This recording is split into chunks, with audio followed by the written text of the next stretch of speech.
And welcome back. Lucinda Northcutt, artist and member of Fresh Gallery, is here now. Lucinda, thanks for being here. How are you? I'm very good. Thank you very much. I'm glad to be here. Well, we're excited to have you. And look at your beautiful pieces. So before we really dive into it, tell me a little bit about your personal artistry and how you got into this.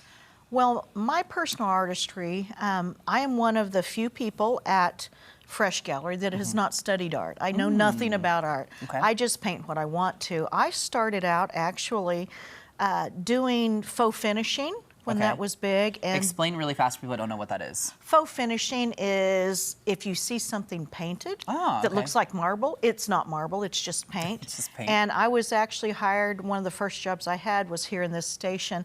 They had a pretend kitchen for something like the Mr. Food. Okay. And they wanted the fake brick look. And so that's what I started out doing in Springfield, was a lot of trompe l'oeil also means pretend it's real. Okay. A lot of artwork like that. Yeah. That just fool the eye. Okay. And then I started in more people's homes, and then eventually people would ask me to do canvas work. Okay. And so that's where we are now. So how does the canvas work differ from like the stuff you were doing starting out? Oh, no scaffolding. With the murals, sometimes I was 3 sections up on a scaffolding, and that scared me to death. A lot more physical labor. Okay. This I can sit at home in my house coat and just paint, Just do and your it's thing. Nice. So I started with the big stuff first, Okay. and it was dangerous, but I still enjoyed it. It was fun to do. Yeah, absolutely. Okay, Big so learning curve. talk me through some of these pieces. Let's start with this big lion over here. Tell me about this one. This one, I have wanted to do this lion for years. I just didn't have the time to do the lion because I do a lot of other commissions. I learn about pieces as I do them. But this lion, I think he's a friendly lion. He's just looking at you, but he's giving you that stare down. Yeah. And as much as I loved this lion, when I finished it and my husband was working on the frames and I knew I was going to do the leather lacing, it just wasn't going to be enough. So then it had been a long time since my faux finishing, since I had done leather. Yeah. So then I put on this leather, and I think I love this leather finish. Yeah.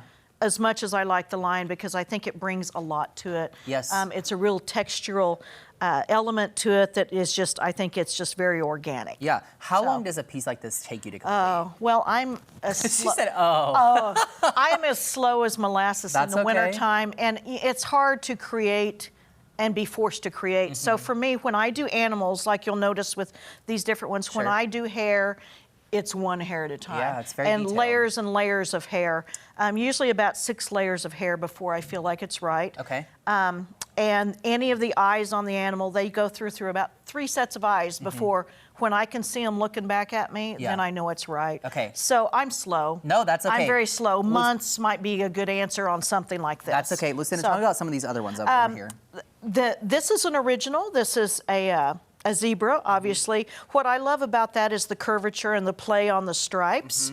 And that, I just really like the look of that, and the black and white gives it a more contemporary feel. Okay. This one is also an original. This is a good example of the layers of the hair, layers and layers and layers of the hair in this fox.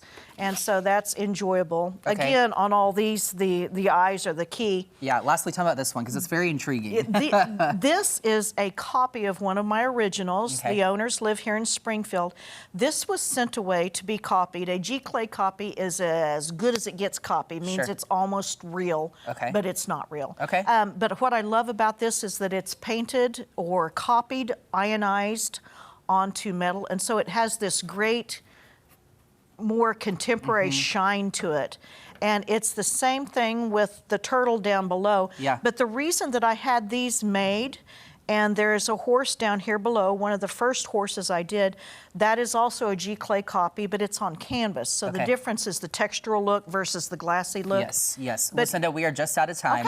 Thank you so much for bringing all your work in. This is beautiful. People can find your work, Fresh Gallery, downtown off Boonville, which is amazing. Yes. All right. Thanks for sharing your work with you. Please come down. Thank you. Work with us. We appreciate it. All right. Coming up, live in studio music courtesy of Mabel Lane. Hear her original song next.